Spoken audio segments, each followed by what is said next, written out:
virus du racisme, de l'exénophobie et de la haine notamment de ces migrants subsahariens qui viennent chez nous, dans notre pays, qui travaillent, qui ne font pas dans la délinquance, qui ne versent pas dans la délinquance, ils ne font que travailler pour essayer de nourrir leur famille. Rahmaniya. Vous avez bien compris, je vais parler des événements de Rahmaniya durant ces 48 heures. Des propos, des commentaires racistes, xénophobes, négrophobes. On a insulté ces migrants noirs, subsahariens, de tous les noms. Ces migrants subsahariens n'ont pas voulu squatter, n'ont pas voulu prendre des logements de force, n'ont pas voulu voler les logements des Algériens et des Algériens. Ce sont des travailleurs qui travaillaient dans des chantiers de logement dans cette commune Rahmaniya et qui n'ont pas été payés par les promoteurs qui les ont utilisés comme des esclaves. Et quand ces travailleurs ont réclamé leurs droits, ont réclamé leur salaire, ont réclamé leurs dû, et ben les promoteurs véreux, mafieux, ont demandé à la gendarmerie algérienne d'intervenir pour les déloger. C'est un cas d'esclavagisme et de racisme. Ce sont des travailleurs qui sont sans papier, mais qui, sans ces travailleurs, les logements que vous avez vus à Rahmaniya n'auraient jamais pu être construits. J'étais particulièrement, quant à moi, extrêmement indigné, je vous dis la vérité. Je le suis souvent, vous allez me dire, ah Abdou, tu es souvent indigné, tu es souvent en colère, tu es souvent choqué, tu es souvent exaspéré, mais cette fois-ci, je suis vraiment indigné, exaspéré par une immense opération de désinformation qui a semé au sein de la population de notre chère Algérie, au sein de nos compatriotes. Le but était de semer le virus du racisme, de l'exénophobie et de la haine notamment de ces migrants subsahariens qui viennent chez nous, dans notre pays, qui travaillent, qui font pas, c'est pas vrai, qui font pas dans la délinquance, qui ne versent pas dans la délinquance, ils ne font que travailler pour essayer de nourrir leur famille après avoir fui des pays extrêmement pauvres, des pays aussi ravagés par les conséquences désastreuses du réchauffement climatique, notamment la sécheresse. Rahmaniya. Vous avez bien compris, je vais parler des événements de Rahmaniya durant ces 48 heures sur les réseaux sociaux. Vous avez été, je parle de mes compatriotes, algériennes et algériens, ont été bombardés par des contenus qui prétendent, qui affirment que les forces de la gendarmerie algérienne ont délogé des centaines ou plus d'une centaine de migrants subsahariens dans un site de logement présenté comme étant un site de logement ADL au niveau de la commune de Rahmaniya, parce que ces migrants se seraient rebellés ou voulaient squatter de force et prendre de force des logements, qu'ils auraient réclamé des logements, qu'ils auraient réclamé le droit de se loger ou qu'ils auraient réclamé les clés de logement pour y habiter. Et quand les autorités algériennes ont refusé ce diktat, on leur a envoyé plusieurs centaines de gendarmes armés jusqu'aux dents pour les chasser, les déloger et les expulser et les transférer juste dans un centre de rétention situé dans la wilaya de Tamanrasset avant de les expulser vers le Niger. Ce sont les contenus qui ont été diffusés avec des propos, des commentaires racistes, xénophobes, négrophobes. On a insulté ces migrants noirs, subsahariens, de tous les noms. On les a assimilés à des voleurs, à des escrocs, à des squatteurs. C'est totalement faux. C'est totalement faux, je le répète et je le dis, nous avons mené nos investigations.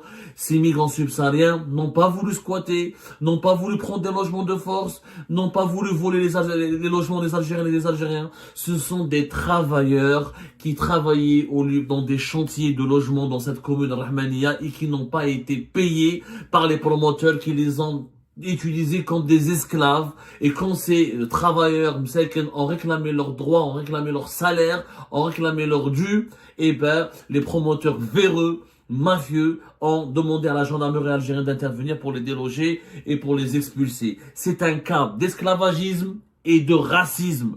Et j'appelle les autorités algériennes à intervenir pour diligenter une enquête. Et j'appelle les autorités algériennes à faire preuve de neutralité, d'objectivité et de professionnalisme. Et surtout à faire preuve de justice et d'humanisme. Ce sont des travailleurs qui sont sans papier, mais qui, sans ces travailleurs, les logements que vous avez vus à Rahmaniya n'auraient jamais pu être construits. Je m'explique. D'abord, Rahmaniya, c'est quoi? Les Algériens sont Rahmaniya, mais les Algériens, beaucoup mais sur Rahmaniya. Rahmaniya, c'est une commune rurale. C'est une commune rurale qui est située près de Sidi Abdallah ou Douira, Avant, jusqu'à 2008-2010, elle était, même jusqu'à même 2013, même 2013-2014, elle était un village, un petit village colonial. À l'époque de la colonisation, on l'appelait Saint-Émile, Sainte-Amélie, Sainte-Amélie. Sainte-Amélie, elle a été créée en 1844 par des colons qui ont pris des terres et qui ont géré des exploitations agricoles et c'était rattaché à Douira. Douira, une plus ancienne ville et une ville beaucoup plus connue historiquement et démographiquement. Hadi Rahmania, elle était jusqu'à 2008, moi jusqu'à 2014-2013, la commune moins peuplée, voilà, la commune la moins peuplée de toute la wilaya d'Alger. C'est-à-dire, c'est une commune de moins de 10 000 habitants.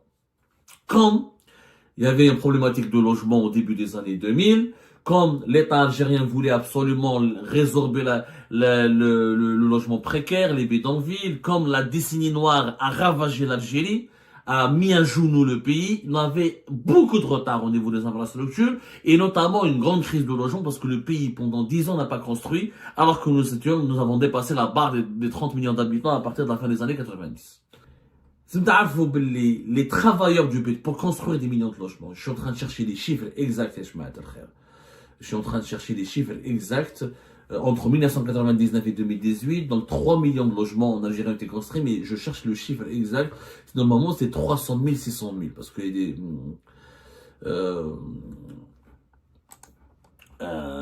il fallait des travailleurs. Le BTP exige, malgré les machines, malgré tout ça, mais il fallait beaucoup de travailleurs. Il y avait les grandes sociétés chinoises à l'époque de Bouteflika qui construisaient beaucoup de logements, etc. À l'époque de Tebboune, c'est plus les Chinois, c'est les Turcs. Je vais vous donner les noms de certaines entreprises. Et les Chinois ne pouvaient pas tout faire tout seuls. Voilà, 3,5 millions de logements réalisés en 20 ans. Voilà, 3 millions 600 000, j'avais raison. Le chiffre a été confirmé en 2018. 3 millions de logements à l'époque de Bouteflika. Maintenant, la majorité, c'était le 1 million et quelques de logements publics locatifs, les logements ruraux 1,5 million, 456 000 logements publics participatifs et 156 000 ADL et 46 000 logements de fonction. Je vais pas donner ça. Le problème, c'est pas la politique de logement, c'est pour vous dire que pour construire tous ces logements, il fallait des travailleurs. Et ce n'est pas les Algériens qui les ont construits. Faut être sincère.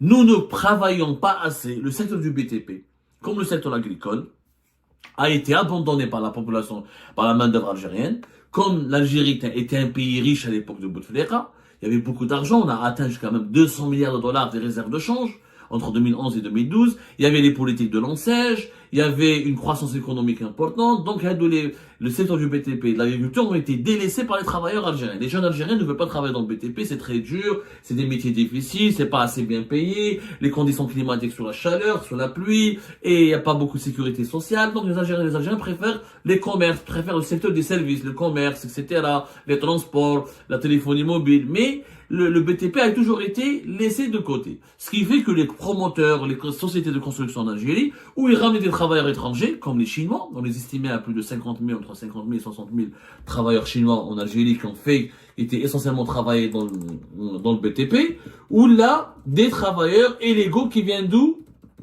Ils viennent des pays d'Afrique subsaharienne. Du Niger, les travailleurs nigériens, maliens, du Burkina Faso, même de l'Afrique de l'Ouest, Ghana, etc. Quand ils venaient Haraga en Algérie pour aller vers l'Europe, pour avoir des moyens pour se constituer des économies et survivre dans le pays et renvoyer à leur famille et se constituer un peu d'argent pour les envoyer, pour aller financer la Haraga vers l'Europe, ils travaillaient, ils dans l'agriculture, ils dans le BTP, qui sont les deux secteurs qui absorbent le travail informel. Donc tous les promoteurs immobiliers en Algérie, les sociétés de construction, ont fait travailler les migrants subsahariens.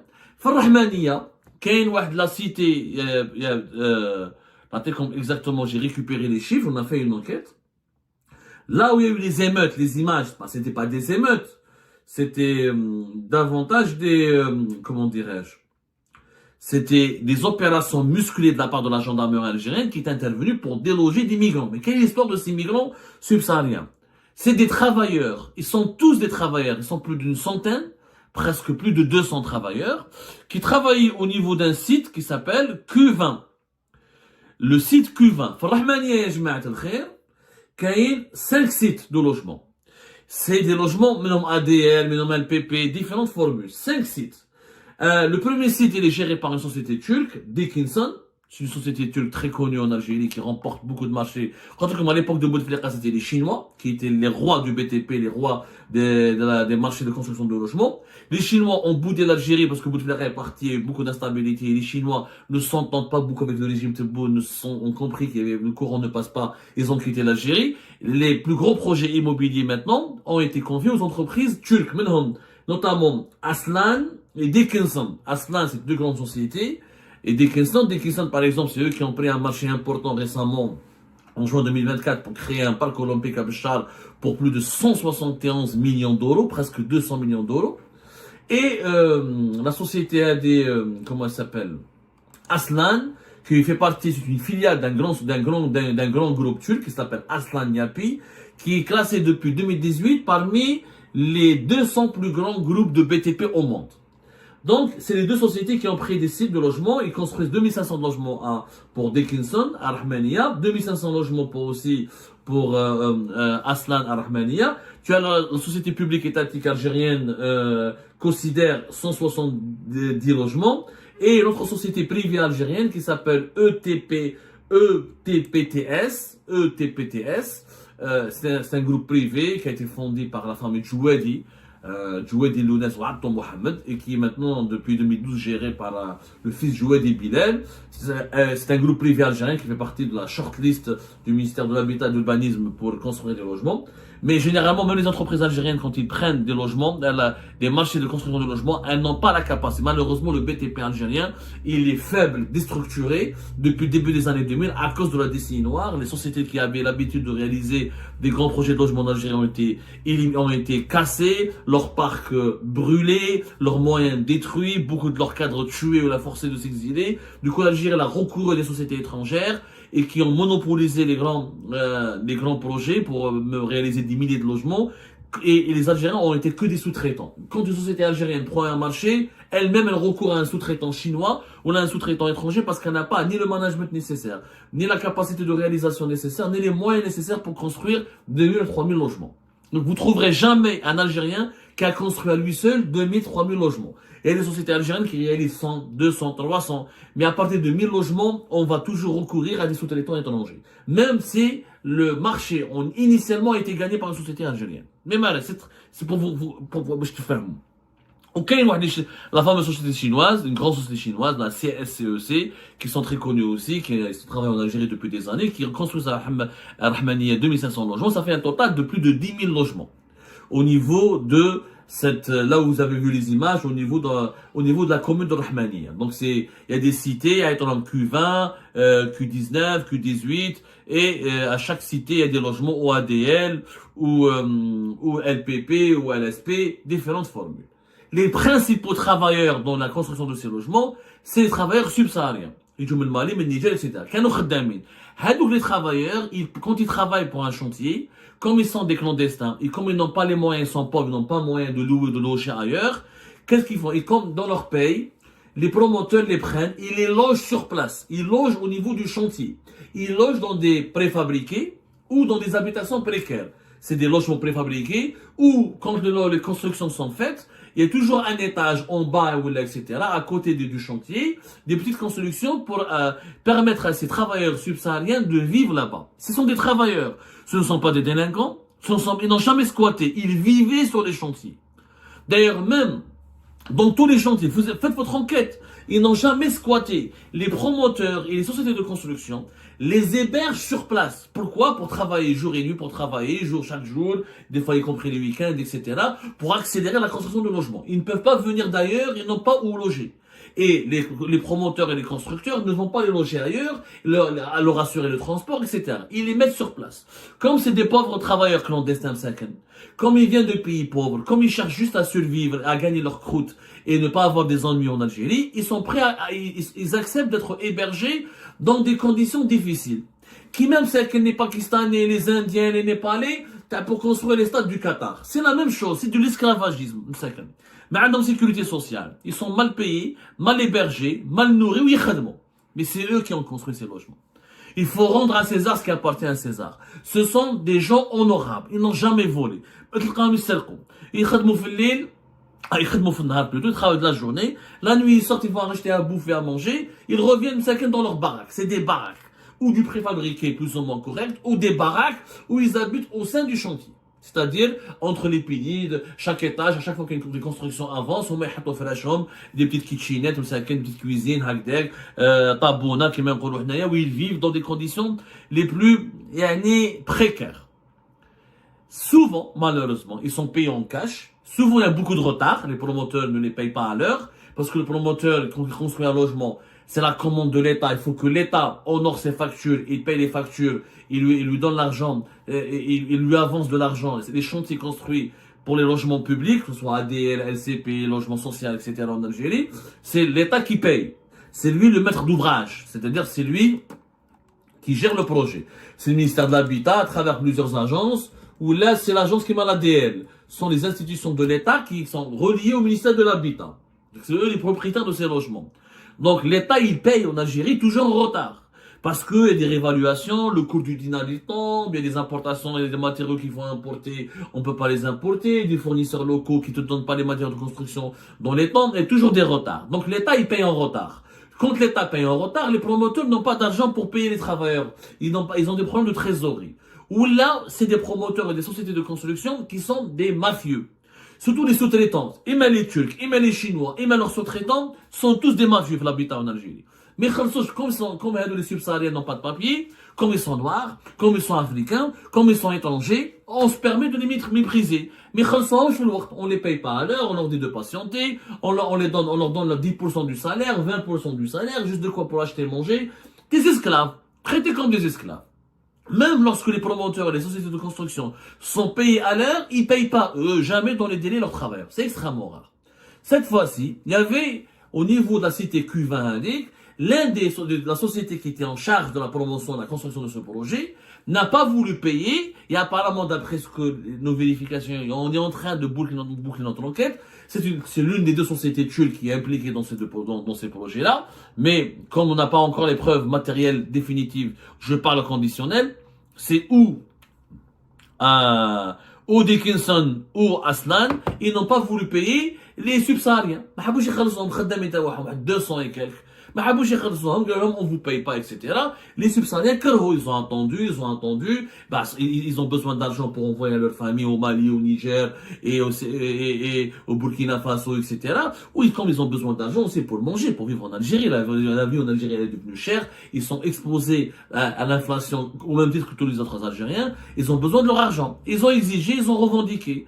Le promoteur, le responsable du chantier, la société en charge de la construction de la réalisation du chantier et des logements n'a pas voulu satisfaire leurs revendications. Ils ont menacé, ils ont commencé à faire grève. Quand ils ont commencé à faire grève, le promoteur les a menacés. La gendarmerie, parce que c'est la méthode malheureusement, l'astuce utilisée par les promoteurs et les constructeurs véreux. Et les sociétés et les entrepreneurs véreux en Algérie, surtout les entrepreneurs turcs et chinois, et même les Algériens des rois. À chaque fois qu'un migrant subsaharien demande son droit, on le menace. Donc les gendarmes, tu vas être expulsé, tu vas revenir dans ton pays, tu vas revenir dans la misère, tu vas revenir sous la sécheresse, tu vas crever de faim, on va te faire ceci. Ils les ont menacés. La menace, cette fois-ci, n'a pas marché. Les travailleurs subsahariens ont décidé de faire front commun, ils ont contesté, ils ont décidé qu'on ne quittera pas le logement. Ils ont paralysé le chantier, ils n'ont pas voulu reprendre le travail, ils ont dit, on occupe le chantier, on bloque le chantier, jusqu'à ce qu'on soit payé. Les autorités algériennes, au lieu de faire un travail, au lieu d'être juste, au lieu d'être correct, au lieu d'être dans la morale et l'éthique et d'imposer aux sociétés chargées de construire ces logements, de payer leurs travailleurs, de les respecter, de les considérer, elles ont envoyé les gendarmes pour les chasser, pour déloger les subsahariens, pour se débarrasser de les transférer à Tamanrasset, ensuite de Tamanrasset, et on va organiser leur expulsion vers le Niger. C'est un cas d'esclavagisme. C'est ça la vérité.